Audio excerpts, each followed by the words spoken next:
What the fuck, ¿sabías que? El típico peinado samurái, o que actualmente solamente podrás ver entre los peleadores de sumo.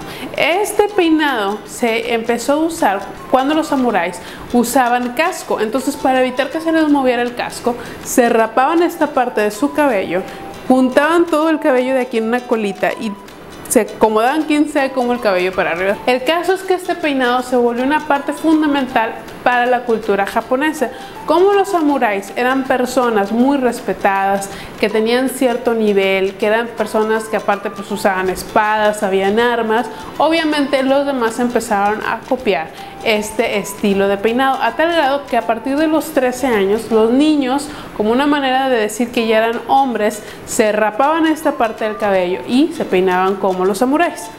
Pero a medida que la civilización japonesa se fue abriendo al mundo occidental, se dieron cuenta que ese estilo no era tan bien visto. De hecho, hay un caso de dos japoneses que en 1863 andaban de aventureros en Holanda y traían un sombrero. El caso es que ellos entran a ver una obra de teatro y en el teatro le dicen: se tiene que quitar el sombrero, ya viendo la obra, ya había empezado.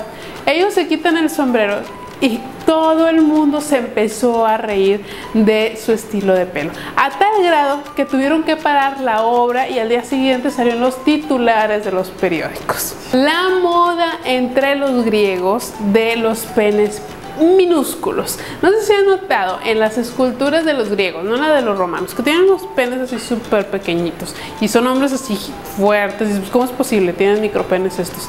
Pues resulta que en aquella época era muy bien visto que los hombres tuvieran el pene pequeño, y en las pinturas que ellos hacen cuando es un personaje malo o un ser semi-animal, entonces sí tienen un pene grande, porque el pene grande era visto como algo grotesco y horrible. El caso es que en Grecia en aquella época era muy bien visto la relación entre un hombre de edad con un puberto. Entonces, por esto el ser joven y de pene pequeño era como un modelo de belleza. Y es por eso que las esculturas tienen este pene tan pequeño. Las gigantísimas pelucas empolvadas que no recuerdan que es el siglo XVII. Bueno, estas pelucas gigantísimas se las debemos al Luis XIII de Francia, que estaba harto, pero harto que el rey de Inglaterra se la pasara buleándolo porque era medio pelón. Entonces se le ocurrió hacer esta peluca gigante, ¿no? Para que ya no se volvieran a burlar de él. Y como todo en el mundo, como siempre pasa, los demás de la corte dijeron que esto era súper cool y todos quisieron tener su peluca. Y ya saben, entre más pelo, entre más pomposo, entre más grande, más alcurnia tenía el personaje. Así que si tú querías subir como de puesto social, tenías que tener un gran pelucón. Y bueno, esta moda, que al principio nada más era francesa, obviamente se expandió a toda Europa. Y hasta la fecha todavía se usa en los jueces de Gran Bretaña y en Australia. Cuando tú ves los jeroglíficos de los egipcios, siempre vas a ver una cosa súper esencial, y es el típico delineado negro muy grueso en los ojos, que los hace ver la verdad muy bien. El caso es que esta práctica de ponerse el delineador grueso en los ojos tenía una utilidad práctica, no era nada más para resaltar los ojos. Como obviamente viven en el desierto y el sol es súper intenso, funcionaba igual que las marcas negras que se ponen los jugadores de fútbol americano para poder ver mejor. Y más porque las pirámides en aquella época tenían una cubierta, por decir, blanca, que reflejaba la luz. Entonces imagínense el sol por acá y el sol por acá, entonces era bastante intenso. Otra cosa bastante interesante es un cono, como un sombrero cono raro, que verán en alguna foto que pondré aquí, que usaban las chicas. Este sombrero cono raro tenía adentro grasa de animal y perfume. ¿Para qué? Pues por el calor, obviamente era muy difícil estarse bañando cada 5 minutos, entonces esta grasa se iba derritiendo e iba soltando este aroma. Era como tener un aromatizante personal.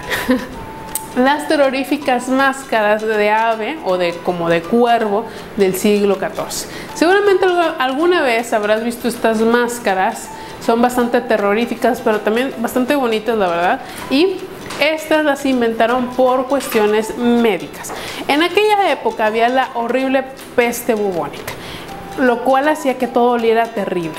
Los doctores no sabían a qué se debía esta enfermedad, no encontraban un porqué, y lo único que se les ocurrió que podía ser lo que expandía esta enfermedad era el aire. Y como todo el mundo olía bastante feo por esta enfermedad, se les ocurrió crear estas máscaras. Dentro de la máscara, en el pico, se guarda lo que son esencias, perfumes, pétalos, para evitar el olor y así no enfermarse.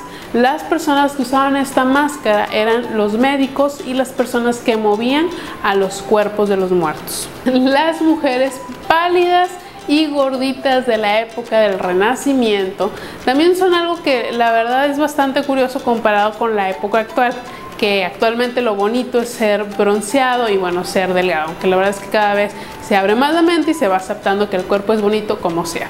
El caso es que en aquella época ser gordito era bien visto. ¿Por qué? Porque significaba que tú tenías dinero suficiente para atascarte todas las tartas de pastel, de crema, de limón, de lo que quisieras. Y tu piel pálida significaba que tú no eras un campesino, que eras un aristócrata y por lo tanto no tenías que trabajar. Obviamente todo esto cambió, sobre todo con la llegada de la Revolución Industrial y cuando Coco Chanel puso de moda el bronceado. Los chapines, que son como los tatarabuelos de los zapatos de plataforma, se inventaron en el siglo XVII para las mujeres de Venecia, porque como hasta la actualidad se les inundaba de repente Venecia y andaba así como muy lodoso, aparte no estaba muy bien empedrado. El caso es que estas mujeres se ponían estos mega plataformas que entre más alto era más tu aristocracia, a tal grado que las pobres mujeres andaban caminando en plataforma de 50 centímetros. Imagínense cómo no les dio miedo. Y obviamente me imagino que tenían algún ayudante, porque yo no veo manera de caminar con 50 centímetros en tu pie. La ropa bombachada, que se empezó a usar muchísimo en la época de Elizabeth I de Inglaterra. Bueno, esta ropa, si se fijan bien en las pinturas, bueno, tienen unas mangas que son como 2 veces la cabeza de la persona. Son gigantes y no nada más están abombachadas como ahorita lo hacemos, que es como la tela, ¿no? En esa época se metían algodón, trapos, lo que pudieran para que se vieran así gigantes, ¿no? Y no nada más se abombachaban las mangas, los hombres también se abombachaban lo que es la barriga, como para verse más barrigones. Afortunadamente eso pasó de moda a mediados del siglo XVII. Muchas gracias por verme. Recuerda suscribirte a nuestros canales y ver nuestro playlist. Todos los links están en la descripción. Hasta luego.